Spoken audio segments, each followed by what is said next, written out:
Kirby Lee. Kirby Lee. Lee. Yes, ma'am. Nice. I'm Nina. I work here. Okay. So tell me a little bit about what brought you to Haven.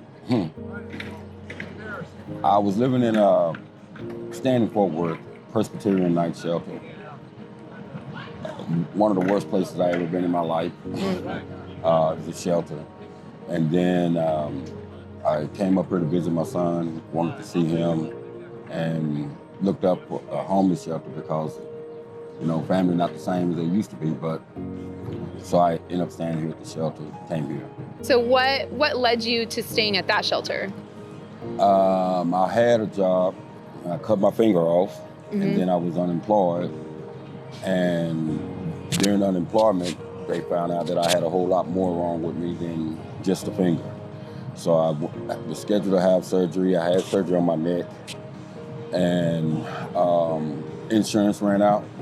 So when the insurance ran out, you have to look for other means. And Fort Worth was actually not bad as far as the medical, because Presbyterian is a place that, you can go and stay and then take care of your medical issues. So I did that, and then I came here to Haven for Hope.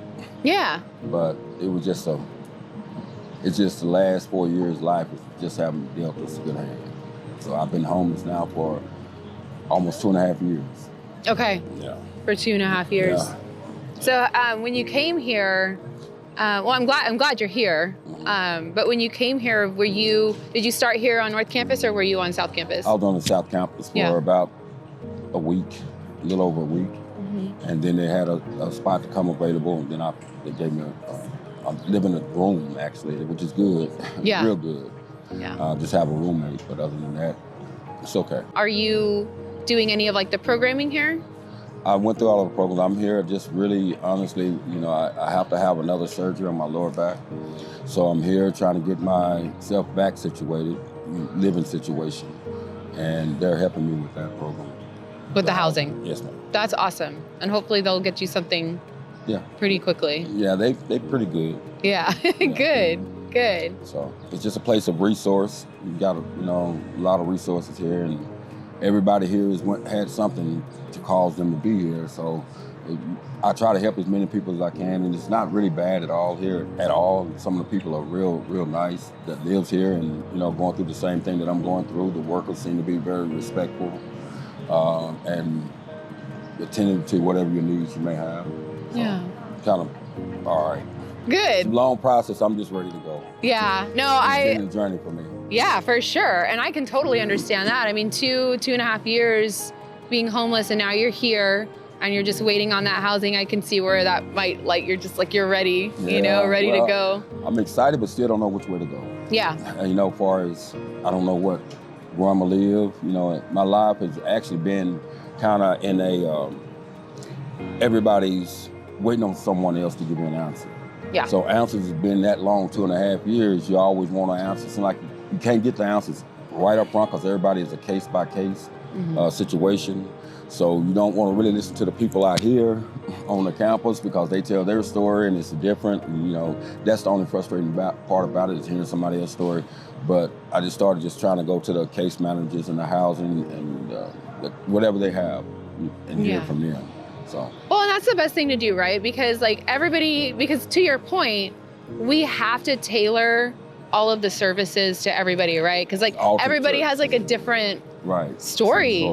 Yeah. And so I'm glad that you're, talking to your case managers, because I know for some people it can be a little frustrating, but I think it's great that you're here and that you're in the process of getting the housing. Right. Do you know, what do you want to do after you get the housing? Cook. Cook? Go home, cook, relax, and know that I don't have to be in a 10. It's just right now it seems like, you're a grown man. I'm 58 years old, but I'm a grown man, but still have to have, someone to cater to you at that time. I just want to be able to do things on my own. Yeah. And one of the things, the housing would be probably 90% of my relief, which I even though I have to have surgery. But housing, you almost have to have housing to recuperate to get that. Right. But it's still a process, and I'm not mad. I'm just kind of getting, I guess, the anxiety or depression part because it's been so long. But other than that, sometimes you have good people out here that'll sit down and talk with you and let you know that, hey, everything gonna be all right. You know, I don't have no support team other than, you know, the case managers, but throughout the day, you just sometimes need somebody to support system. So it's okay.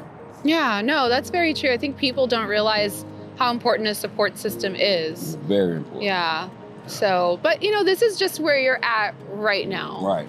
Yeah, I think it's the best place that I've seen far as housing. Is nothing compared to what Fort Worth is. Fort Worth, you see a lot of bad things. Really? A lot of bad things. And it's broad daylight, midnight, don't make a difference in Fort Worth. So I wanted to get away from that environment. Yeah. And this is such a clean environment. Yeah. It's clean inside. They keep the buildings kept up. They keep the troublemakers away. So they're doing what they're supposed to do. So it keeps me safe. So, right. Right. So yeah. I'm not, you know, worried about that part of it, but it's a good place. Good. Well, I'm glad. I'm glad that you're like here and that you're able to not relax, but you're able to like feel safe and be in a spot where, you know, we are helping you and we do have, you know, we are here to support you. Yeah. You mentioned you have a son here? Yes. Yeah. Do you keep in contact with him? Or? Oh yeah, we stay in contact. It's just nowadays the young kids, they don't understand. And, you know, they're just about themselves, which is fine. You know, they want to live their life and do their thing, that's fine. You know, and I don't hold anything against anyone, my son or anyone else, because when I was young, I did my thing too. Sure, yeah, so we all do. Yeah, we learn from our mistakes, and, you know, and that's another thing. Age has nothing to do with mistakes, learning. You know, people 50 years old make mistakes. Yeah. So we expect our kids, we can't expect no more from our kids than that. So, yeah. But as far as that goes, it's been a journey. I lost a son three years ago. I'm sorry. And so that was my oldest, but it's good.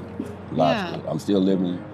So that's the main thing. Yeah. You're still living and you're like moving towards, like you're really moving forward. Yeah. Yeah. Life goes on and you just have to deal with whatever situation. I can only control me. Yeah. What's outside of me, I have no control anyway. So I just try to focus on what I need to do for me to get to where I need to be in life. That's it. And I promise you, I'll leave everybody alone if I had my place. I would, but... What's the first thing you're gonna cook when you get to your... Oxtails. Oxtails? I've never had oxtails. You need to have oxtails. Okay. And there's several different ways you can cook them, but I just cook them the way my mom cooked. Yeah. And that's the best way for me. So that's like my reward for all of the other things I went through. I don't want no steak, I don't want any of that. I just want the oxtails because that's a reward for me. Yeah. Treat yourself. Treat myself to a good meal at home, and that's it. I love that, oxtails. That's really cool. Yep. What do you want people to know about homelessness, or like what that experience is like, or maybe like, because people always have these assumptions about people who are experiencing homelessness. It's like, is there anything you want to say or, you know, add to that? Well, I'll put it to you like this. This is where I look at it for me, and everybody have their own opinion. I think that every family has a sacrifice that someone is going to have to make that sacrifice. And me being here is only a sacrifice for my family. I believe that God is understanding what I'm going through. And if I go through it and be successful, then I'll be able to help my rest of my family and other people. People only look down on you because when you're here, they think you're on drugs. Don't do drugs. Right. When you're here, they think you know, whatever the reason is. They just have their assumption because they're not here. Before I became homeless, I was actually visiting homeless people on the streets in my own time, buying them dinner, buying them whatever, and didn't know that, hey, I was prepping myself to be here. So I never looked down on anyone, no matter what in life. I don't look down on anyone or judge anyone. Everybody going through something for a reason, and most of the time, every family member experienced that. Yeah. You know, every family experienced someone in their family going through the same thing, but that member will judge you. So I think the one thing people need to do is stop judging and start helping. Right. You know, the Word of God said, the poor will be with you always. So if he said that, that means that you're doing the right thing here, but other people need to also understand the need for the help of homeless people. Yeah. They all need help. No matter if they're out on the street, I'm fortunate enough to be inside. Right. But when I woke up this morning to go outside, there was a guy laying there on the concrete that needed some help. But because of whatever problems he has and don't want to come in, you have them that way, and you have some that just trying to get back to their regular life. So you just need to stop judging and start helping. stop judging and start helping. Yep. That needs to be like a bumper sticker. Yep. It really does. Yeah, it really does. That's so we're all true. in the boat together, you know. We are. We're all here together, and you know, some people don't see it that way until it's too late, but we're all in the boat together. Yeah. Trying to survive. Just always lead with compassion and lead with kindness. Yeah. A good word will help anybody out here, I guarantee you. Yeah. You sit down, if people sit down and just took the time and talk to them, you'll find out that you can really help that person. You know, just, you know, the moral support, you know, the giving them the encouragement to keep moving and don't give up. Yeah. So a lot of that helps a lot of people. And we're all just people. That's it. We're just humans, you know what I mean? Right. Yeah. Right. Well, thank you for talking to me. Okay. It's nice talking to you too. Yeah, it was great. Thank you. Thank you for telling your story. All right.